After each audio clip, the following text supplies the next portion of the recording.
Hi, it's your Malaysian girl Jean doing another Malaysian food. This time we're gonna do Roti Canai. Not one, not two, but 4 types. Roti Kosong, Roti Cheese, Roti Pisang, and Roti Telur. Roti Canai is one of the cheapest food in Malaysia because it requires only basic ingredients. But some techniques are required to succeed. I have some tips to share from my experience in mastering Roti Canai making. Follow closely, I'm sure you can make one that tastes like from Mamak. Okay, first we need 700 grams of all-purpose flour to make 8 or 9 Roti Canai. 350 ml of hot water so that we can melt 1 teaspoon of salt and 3 tablespoons of sugar. Use white sugar lah so it doesn't affect the color of the dough. Stir up the mix to make sure that the salt and sugar melt into the water, and then that's when you can use a big bowl and mix up the flour and the water together. Slowly though, bit by bit, not all at once you pour in the water, okay? I'm using a chopstick to mix up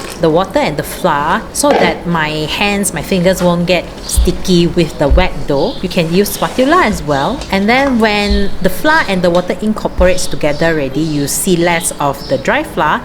That's when you can use your hand and start kneading away. Thing is, when you're doing this process, you will realize the dough is very wet. Don't worry, just cover it up, let it rest for 20 minutes. The dough not nice pun tak apa. Okay, after 20 minutes, that's when you can start kneading away. This is when you find that the dough is slightly firm but still sticky. Sticky and wet dough is good news by the way. Dry ones don't make a successful Roti Canai. Okay, I just cincai knead a bit, but it's very hard to work with such big wet dough. So I make like a donut by poking through in the middle of the dough. Keep breaking the dough into smaller pieces like half and then half and then half, and eventually you will get about 8 to 9 of the small pieces. Yes, again, it is not easy to work with wet and sticky dough. Just find your way and work the dough lah, okay?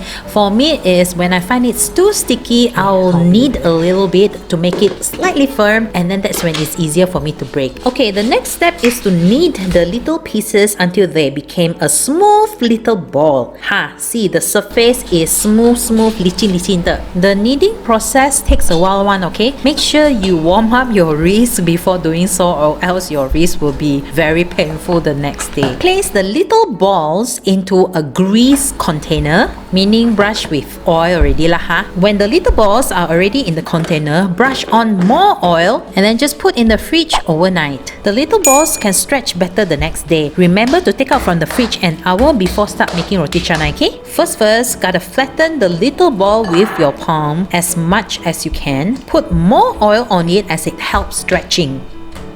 Alright, you gotta use both your hands, one up and one down like so, and then swing the dough outwards. Okay, now you can see this wet and sticky dough from the day before will help this process in stretching out a very thin layer of the dough in creating a successful Roti Canai lah. I can see clearly the printing on my baking mat through the dough means it's thin enough. I will lift up the sides and keep pulling further to further stretch the sides and fold in to create a square shape. I prefer this square shape Roti Canai because I can do so many add-ons with it. Just keep watching, you'll understand why I mastered this square one but not the round one. Okay, same steps as before, but we're gonna add on ingredients to make a different version of Roti Canai. Apa lagi? This is Roti Pisang lah, roti banana.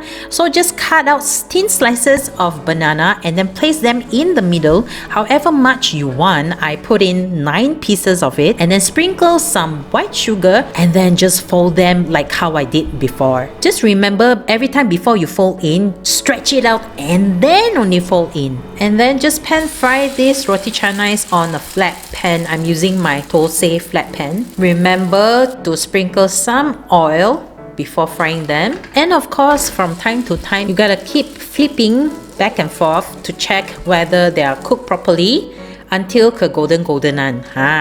Okay, and then I realized there's some space to squeeze in my Roti Kosong also. So I'm pan frying my Roti Kosong also lah. The cooking part is the easiest process of all because I think all of us know what a cooked roti canai looks like. Oh, looky, my roti pisang is ready. So pretty, isn't it? Oh yeah, one important thing for roti kosong and roti telur is that when it's ready, before serving, you need to clap them together to loosen up the layers. So I have this fish curry to eat with my roti canai. Recipe to this in description box below.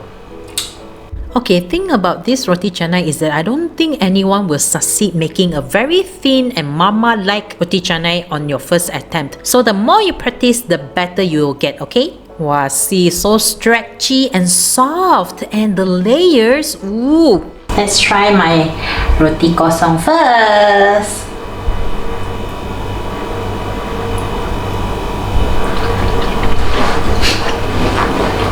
Ande, mana saya punya tepeng?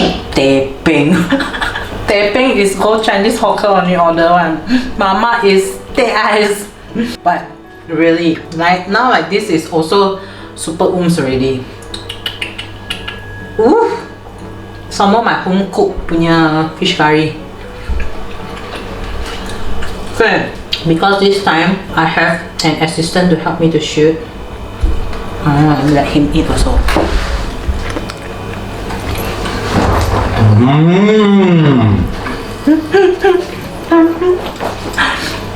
Okay, we try another canai. Roti Pisang. Because it's homemade, so we can make beautifully like this lah. Let's open up inside. Shall I do it in front of the camera? Okay. Oh. Oh. Oh. Okay, I scared jatuh.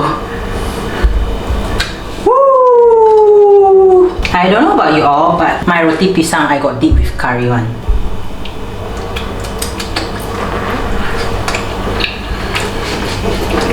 Yeah, for Raju, I don't give you the deep one because you don't deep one, right? I give you middle.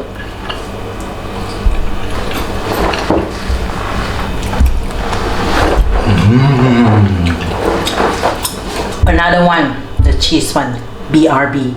Okay, let's do the cheese one, roti cheese lah. Basically, it's the whole same process as before. Apa lagi? Just put the cheese in the middle loh. I'm using mozzarella cheese and I've already cut them into thin slices like so. Place them in the middle and again I stretch out before I fold in and make them into a square shape. Now you know why I love this square shape roti canai so much, right? I literally can do so many add-ons with it. Again, it's the same thing, just pan fry them just like how I did the other versions. Okay, this one another roti kosong ready liao. Nice or not? Chantek! Actually, you can use other cheese if you like lah. And before I food review on my roti cheese, let me show you how I do my roti telur. Again, the same whole process again and again. Make sure you didn't break the middle part of that dough, okay?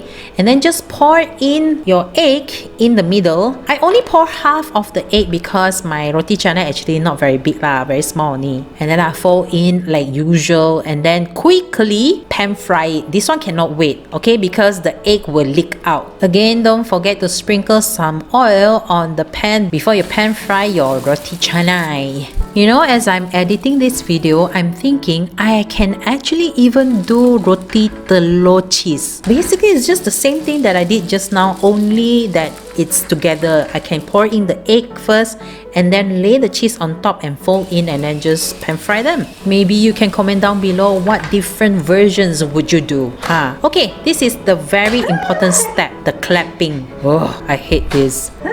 My silicone baking mat is heat resistant, by the way. Don't worry, yeah? Can you come help me? Wow! Whoa, bro! Ta-da! Is my hairband looking weird? It's coming out already. No. Roti mozzarella cheese.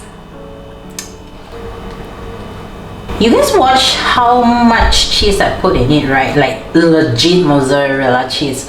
So they are not to be seen in the naked eye, but it is there, and I can smell it lah.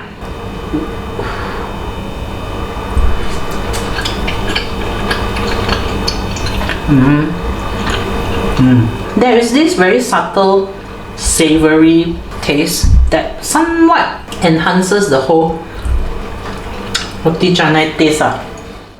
Okay lah, that's all for this time. See you next episode. Bye!